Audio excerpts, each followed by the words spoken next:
All right.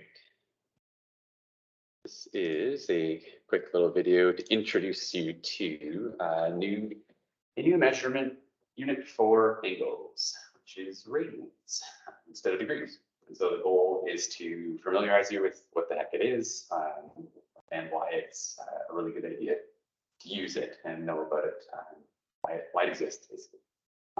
So just to start with, let's just look at the calculators and remember all the times we've had our numbers messed up by this not being the right setting by accident. And on your calculator, there's 3 actually radians could be in by accident. We learned about today, and it could have been in radians as well, which we're not talking about today. But of course, all the calculations you've done using sine, cos, and tan until today have been in degrees. We are going to put radians. So that's the other unit, right? The radians. So why? What is it about? Right? So radians are really a fundamental unit of angles. I'm going to help justify why that's the case throughout this little lesson. So radian, the definition itself, to define the angle theta here in this diagram, the arc length, so the curved length of that section of the circumference there, and if you divide it by the radius, then you get the angle in radians. So arc length divided by radius. Exactly like that, right? So really you're thinking of it as like a fraction of a circle, like a natural fraction of a circle. No arbitrary 360 thrown in from nowhere. And we'll talk about how that's a little bit of a just a chosen number, right? Probably wasn't obvious until this discussion, but there's no, it could have chosen 400, they could have chosen 100, they could have chosen 80. But 360 is very, very common. It's degrees. So let's keep going here. So how big is a radian itself? Well, we can just logically reason this out because they're about a full circle. A full circle is, of course, a circumference of 2 pi r. And so if you're looking at the map of this, the radius sort of cancel out on that side. And so we have the full circle would be 2 pi, right? So basically you're seeing that the whole circle is 2 pi radians. So that's the same as 360 degrees. So 2 pi radians equals 360 degrees. 2 pi radians is fundamentally defined in terms of the circle itself, whereas people arbitrarily chose 360 at some point and called it degrees. So the unit conversion we're going to use is really that pi radians equals 180 degrees, and that just comes from dividing out the 2 from both sides. Okay, so I really want you to use that. I'll describe this. This video is actually mainly to help with introducing you, but also the conversion process that Jensen uses involves a little bit more memorization than what I'm suggesting you might want to get used to. So anyways, pi radians equals 180 degrees, right? This page is just about how, for some reason, 360 degrees was chosen, 360 divisions, and they called it a degree. So pretty arbitrary choice. They think maybe the historical account of this is, you're not really sure, but maybe it came from like a day angle. So you got like 365 degrees, 365 sections of the Earth as it goes around the sun. So it's sort of close to what degree each day. Maybe they rounded it to 360 degrees because it's divisible by lots of numbers. It's easy to divide the circle into quarters and so on, right? Because it's all divisible by 4, 12, and all sorts of things. That's possible. You can look into it more if you're interested as to why, but it's not really necessary for the course. They could have had metric angles of 100 degrees or 1,000 degrees, for example, in a circle, a more metric type number. Or you could have gone with like a time reference thing, divide the circle into 12 or 24, maybe 24 hours in a day. All different options could have been chosen. But of course, when you're familiar with this, 360, because that's what very, very traditionally used. So how big is a radian in terms of degrees and so on? Like we have an idea of degrees is just because of experience and having used it so much, right? So let's just look at how think of 2 pi radians, that's like 6.28 pieces. If we were to approximate this just by dividing the 6 pieces, that's approximately 1 radian. So just take a look at that and think, okay, that's about 1 radian. Automatically, you're probably trying to convert and think, it's not quite 90, so maybe it's at 60 degrees. I don't know, somewhere around there, just looking at the fraction of the circle. So graphically, right, the 6 pieces shown there. Mathematically, it's pretty easy to do because we know that we have 360 degrees. We're dividing it by 2 pi, meaning like dividing that many pieces, and it's going to give us an answer here of really 57.3 degrees. And so my approximation of 60 degrees, just based on looking at this, was what I was thinking of there, was that's 90. And so, 60 seems pretty reasonable. But mathematically, just saying, you divide 360 into pieces, that many pieces. So again, radians is a natural measurement of angle. We'll talk a little bit more about that yet, but it's nothing arbitrary. 360 degrees chosen at random and so on. Right? It's kind of similar to the way natural logarithms in the E and ln and all that stuff that you just did recently. It's sort of more fundamentally connected to the concept we're talking about. The radians is connected to circles, just like E is connected to exponential and logarithmic functions.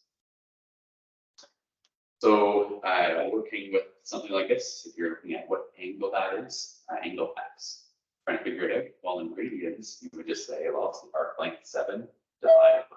Mr. Cardi, please call the office, Mr. Cardi. 4. Right, so that's 1.75 radians. Right. In terms of degrees, you could do it as a fraction of the circle, I guess. Right, we think, okay, well, the arc length divided by the circumference. So the 7, how much is that out of the full circle, basically, right? And so your circumference formula. So there it is, 2 pi r, 4, 2 times 0.4, and so on. You divide that out, you get that it's 0.27 of the circle. So then you can say, oh, 0.27 times 360, this arbitrarily chosen random number that you're just super comfortable with, seen it lots of times, gives you that 100 degrees. As we'll come back and do a conversion from 100 degrees to 1.7 radians to degrees and so on, right? So you can see that that conversion really is true once we know how to do the conversion, which is this page. Press pause if you want to practice, of course, just getting this done.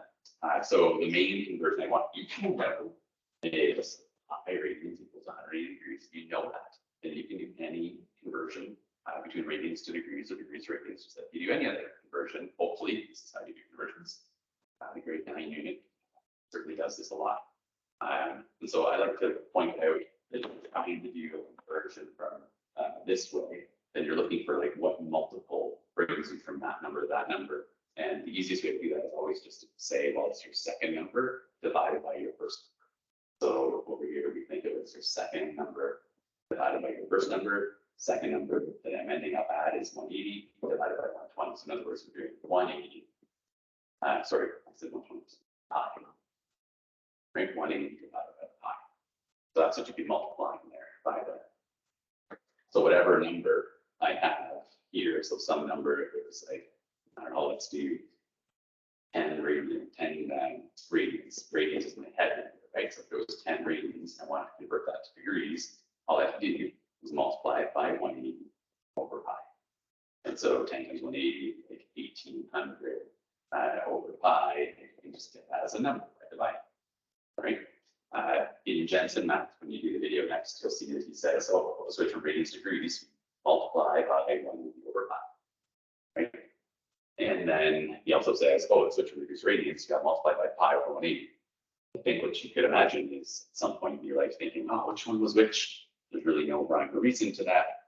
Whereas if you're starting with pi radians with 180 degrees, you end up with this times 180 with pi thing automatically, because second divided by first always gives you a multiple.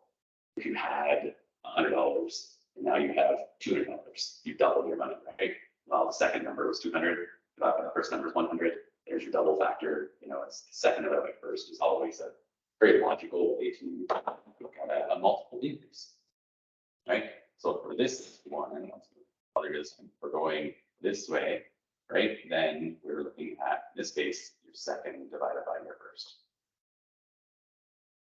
So your second, this time you're ending up at the pi.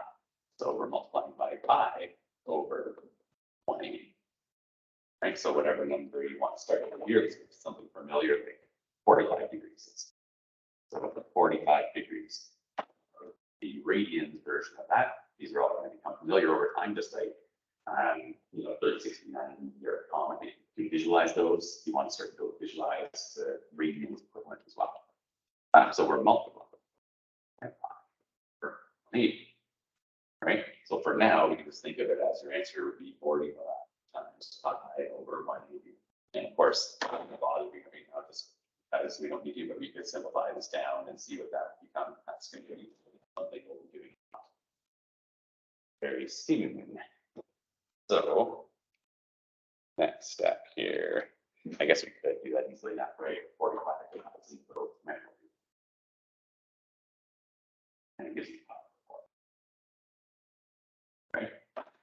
So we're thinking, okay, well, the 45 degrees is, double check here, pi over 4. Right? Kind of makes sense if you think of pi radians as half a circle. Then divide them into 4 pieces, you're going to have your 45, right? 45, 90, and then more brings you 180. I'll just draw what I was describing there. If pi radians equals 180 degrees, divided into 4 pieces, right? You're going to have your 45. So, all right. So that's our conversion. Obviously, if you any conversion you want here. So if I want to do 1 radian, I'm going to put my 1 in my radians column, and I'm going to convert to degrees, right? So to do that, you recognize here that I know that pi, or 3.14, in other words, converts to radians, right? First converts to degrees, sorry, by doing a multiple by the second, divided by the first. We use the pi value or a symbol in your calculator, so lots of decimals, or 3.14, so approximate. So yeah, same multiple as before. So basically, you're like thinking, okay, well, 1 radian equals obviously 180 over pi. Right, so if you did that as a number, 180 or down the decimals if you want, writing that 57.3 degrees that we had on the previous page. And so on and so on. So this is the same deal as the one with that digit 45. So you're multiplying by this one, right? So multiplication here is by pi over 180. You don't have to memorize you just start with the whole pi radians, right? Pi radians equals 180 degrees, right? And even actually, have your radians and your degrees heading by 180, and then below whatever number you want to convert to, you just put them in the right columns and make it happen.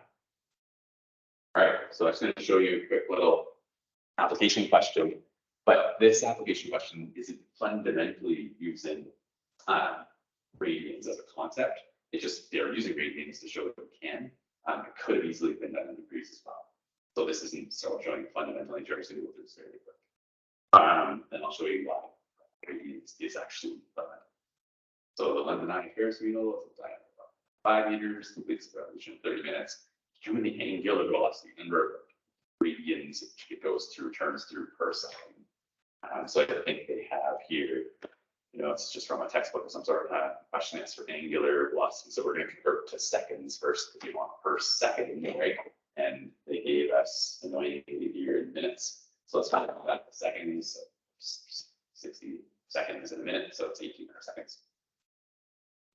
Next step would be to look at how many radians it goes through in that amount of time. Well, it said that it went through the full circle.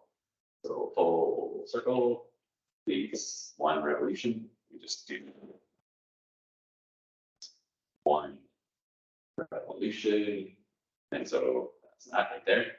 2 pi radians. So it's 2 pi divided by 1800. And of course, you can just simplify that out. So this says same thing right here. Using the information from the question, and you can simplify it by 2, give you pi divided by 900 radians per second, or 0 decimal, whatever, radians per second. But obviously that could have been put in as 360 divided by 1800 would give you the number of degrees per second. So there's nothing super fundamental about using radians in this question.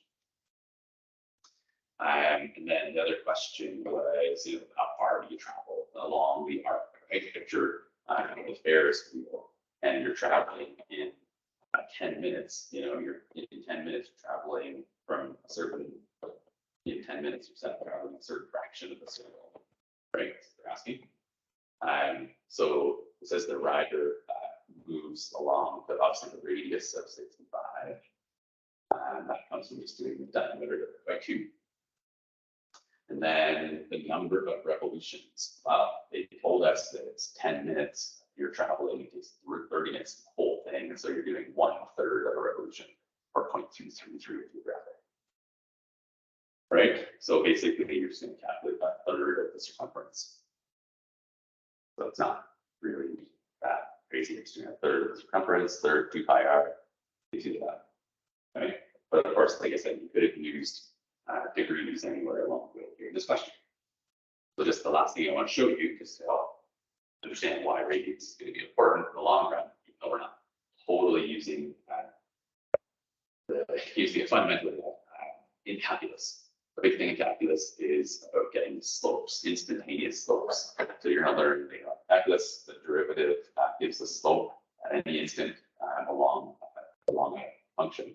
So for example, if I did the slope right there, right? Obviously at the top of that travel, if you're standing there, I always like to say, picture being a little thing here, standing on this top of this mountain. It wouldn't be, you wouldn't be trying not to slide on the curve, right?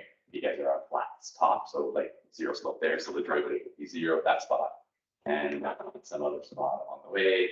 If you were standing, say here, obviously you'd be trying not to slide down the hill, sort of by the same amount that you'd be trying not to slide down that straight curved surface as a slope or a rate of change, the same as that straight line. So here's the deal.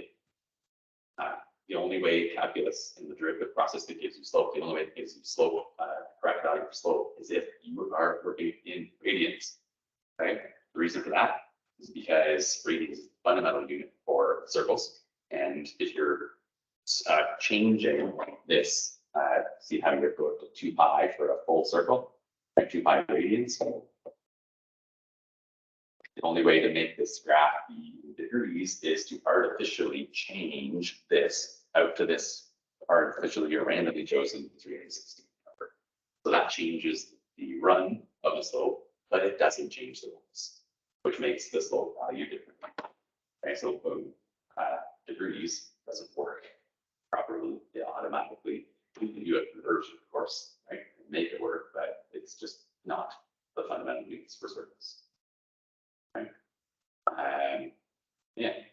So the idea is, right, it's an alternate way. I don't know, I guess we're done there. You can think of these conversions like Jensen shows, multiplied by 5 or 80 or 1 over 5, but again, much prefer you just to be able to work with conversions, because you can work with conversions allows you to work between any units. So you're looking at number of miles to kilometers conversions, or all you have to know is the conversion factor. Kilograms to pounds, they'll multiply by change by 2.2, right? So 1 kilogram times 2.2 is pounds. So if you do that, you get just put your numbers in the right column, do your conversion. Mixing oil and gas, 40 to 1 kind of thing, or your gas to 1 oil. Unit versions are ratios, proportions, ratios, and proportions using it as a conversion is super handy. Hope that helps. I don't know if you have any questions.